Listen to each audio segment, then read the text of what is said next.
आम्हाला इतकं पाणी कमी होतं की आम्ही टँकरनं 30-30 किलोमीटर टँकरनं पाणी विकत आणत होतो बाहेरून. त्याच्यामुळं उत्पन्न मिळत नव्हतं आणि काय ज्यावेळी टेंबूचं पाणी आलं त्यावेळी सगळ्यांचं राहणीमान बदलून गेलं. जर पाहुणं बाहेर ना आलं तर आमच्या अंगावर काटा उभा राहायचा का? अन्न नाही म्हणून नाही तर पाणी ह्या पाहुण्यासने आणून द्यायचं कुठलं. जवळजवळ एक 10 वर्ष जॉब केला. 2013ला पाणी आल्यानंतर मी हळूहळू डेव्हलप करत मी 2018ला जॉब सोडला आणि 2018 पासून पूर्णपणे शेतीत आहे. पाणी आल्यामुळं लोक ऊस उत्पादन घ्यायला लागले, फळबागांचे प्रमाण वाढलं, द्राक्ष बागा भरपूर प्रमाणात आल्या, चाऱ्याचं प्रमाण वाढलं. चारा जसा वाढला तसा आमच्याकडे मग दूध उत्पादन क्षेत्रामध्ये गाई म्हशीचं प्रमाण वाढलं. सिंचन आलं की शेतकऱ्यांचं आयुष्य कसं बहरतं, सुधारतं आणि त्याचं उत्पन्न कसं वाढतं याचं उत्तम एक उदाहरण म्हणून आपल्याला सांगली जिल्ह्यातील त्यासोबतच सातारा जिल्ह्यातील आणि सोलापूर जिल्ह्यातील काही भाग हा पाहता येतो. हे कशामुळे घडून आलेलं आहे तर टेंभू उपसा सिंचन प्रकल्पामुळे किंवा योजनेमुळे.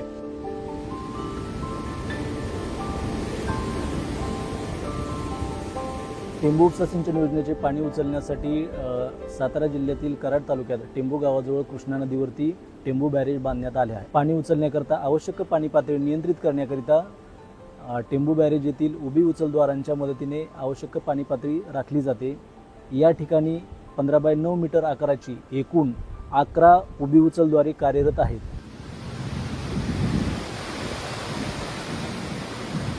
टेंभू उपसा सिंचन योजनेचे नियोजन 1997 साली झाले. त्यानंतर त्याची भूसंपादन व अंदाजपत्रकीय प्रक्रिया निविदा प्रक्रिया पूर्ण होण्यासाठी 1999 साली सुरुवात झाली आणि 2001 साली या कार्याचे कार्यादेश देण्यात आले. सदर काम हे 3 विभागामार्फत केले गेले: स्थापत्य विभाग, विद्युत विभाग आणि यांत्रिकी विभाग.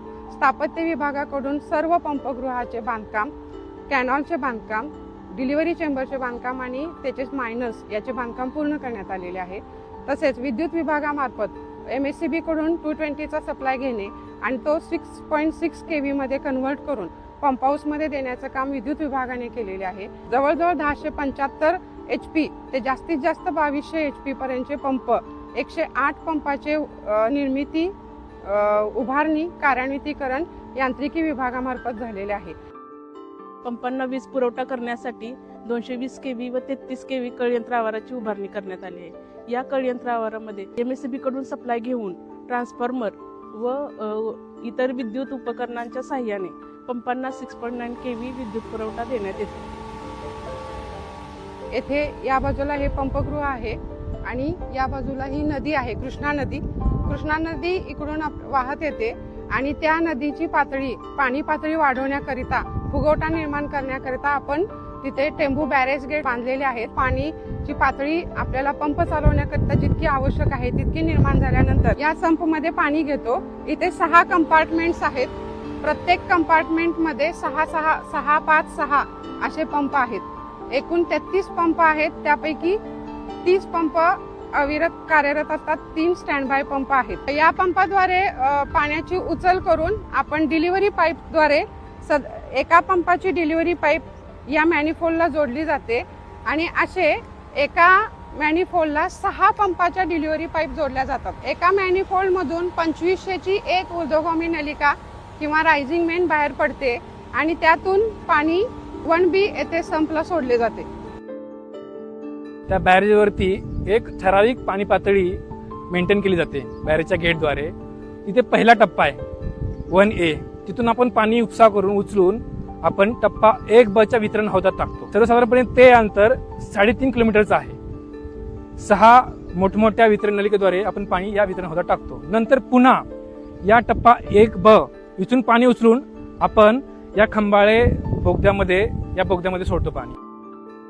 हे अंतर 280 मीटर आहे, पण या 280 मीटर मध्ये आपण 88 मीटरने पाणी उचललं आहे. हा योजनेतील सर्वात महत्त्वाचा टप्पा आहे. इथं सर्वात जास्त HP पंप आहेत. तर या पूर्ण योजनेमध्ये 1,97,000 HP एवढ्या क्षमतेचे पंप आहेत.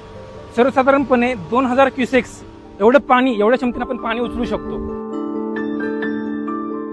हा डोंगर जमिनीपासून याची उंची किती साधारण तर 300 ते 350 मीटरची उंची आहे. आता याच डोंगराला भेदून इथपर्यंत पाणी आलेलं आहे. आता तुम्ही म्हणाल हे पाणी जातंय नेमकं कुठं, तर यासाठी हा बोगदा खोदलाय. पूर्णतः डोंगराचा भाग आहे आणि त्या डोंगराच्या भागातनं या बोगद्याच्या माध्यमातनं हे पाणी पुढे सांगलीच्या शेतकऱ्यांच्या शेतात जात आहे. वितरण हौदामध्ये किंवा डीसी मध्ये पाणी पडत असून हे पाणी खंबाळे बोगद्यातून 3.30 किलोमीटर लांबीच्या बोगद्यातून मुख्य कालव्यात सोडण्यात आलेले आहे.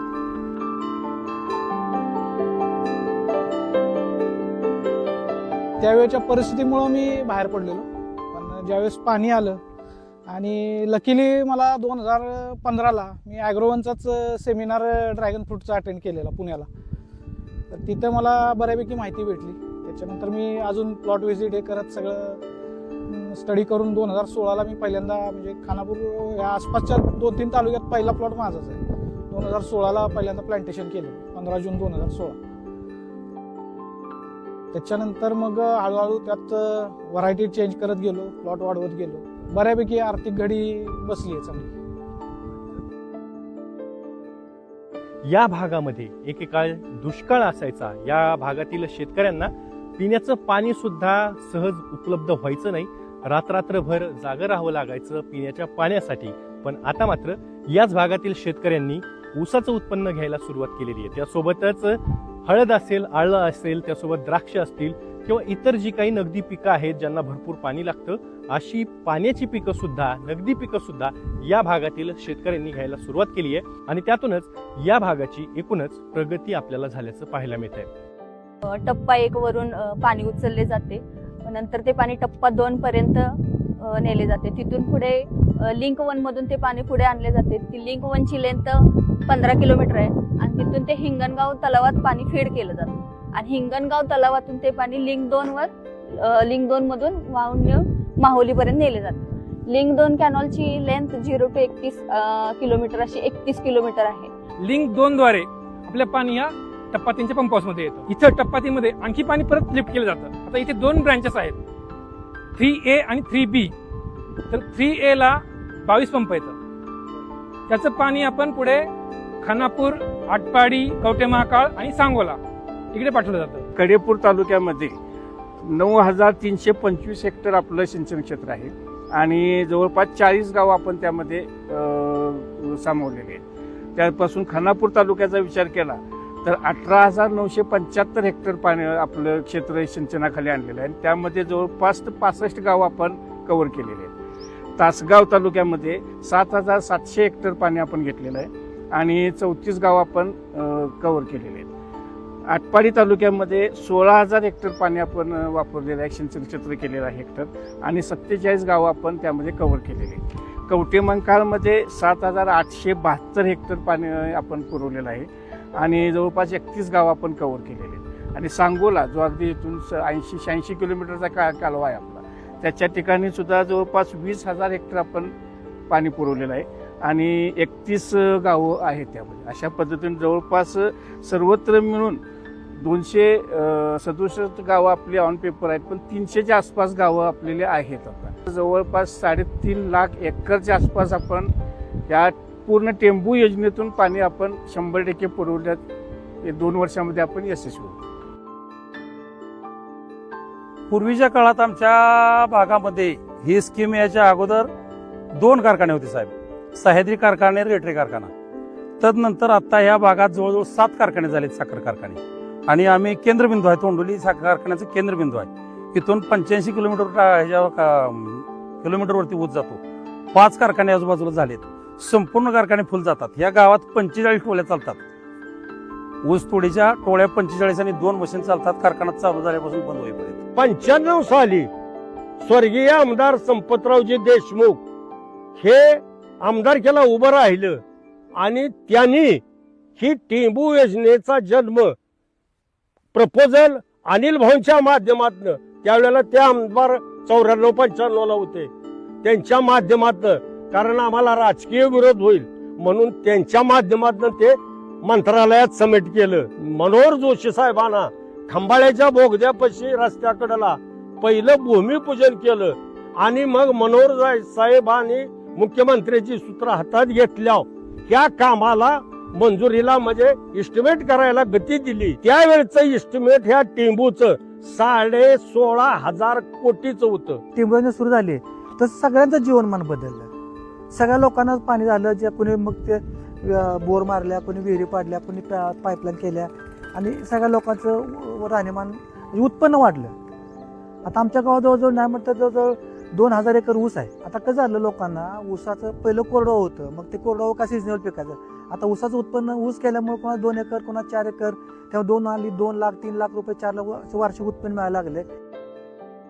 युरोप, दुबई एक्सपोर्ट द्राक्ष व्हायला लागली. बेदाण्याचं प्रमाण वाढलं. बेदाण्याला पण भरपूर प्रमाणात दर मिळायला लागला.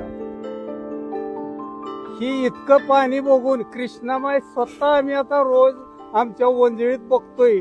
इतकं आम्हाला आता समाधान वाटतंय आणि आम्हाला स्वप्नात बी वाटत नव्हतं की ही इतकं पाणी येईल आणि एवढं आम्ही बागायत करू म्हणून. दुधाचं उत्पन्न मिळतंय, कोंबड्याचं पाळायला लोक लागले, ती आलं लावते, ती भरपूर प्रकारे आमचा विकास झालेला आहे. ज्या भागांमध्ये बारमाही नदी वाहत आहेत त्या भागांमधलं पाणी अशा पद्धतीनं लिफ्ट इरिगेशन करून म्हणजेच उपसा सिंचनाच्या माध्यमातून शेतकऱ्यांपर्यंत पोहोचवता येऊ शकतं का, त्यासाठी राजकीय इच्छाशक्ती किती महत्त्वाची आहे. तर हे सगळं आपण या प्रकल्पाच्या माध्यमातून किंवा या प्रयोगाच्या माध्यमातून पाहतोय. पाणी म्हणजे जीवन. जसं ते माणसांना लागू होतं तसंच ते प्राण्यांना, त्यासोबतच झाडांना, पिकांना सुद्धा लागू होतं. आणि याच पाण्याची किमया या सगळ्या टेंभू उपसा सिंचन प्रकल्पाच्या माध्यमातून कितीतरी हजारो हेक्टरवरती आपल्याला पाहायला मिळते.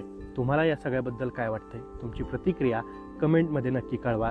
आणि अशाच पद्धतीच्या नवनवीन माहितीसाठी, नवनवीन प्रयोगांसाठी आणि त्यासोबतच ग्राउंड रिपोर्टसाठी ॲग्रोवनच्या यूट्यूब चॅनलला सबस्क्राईब करा.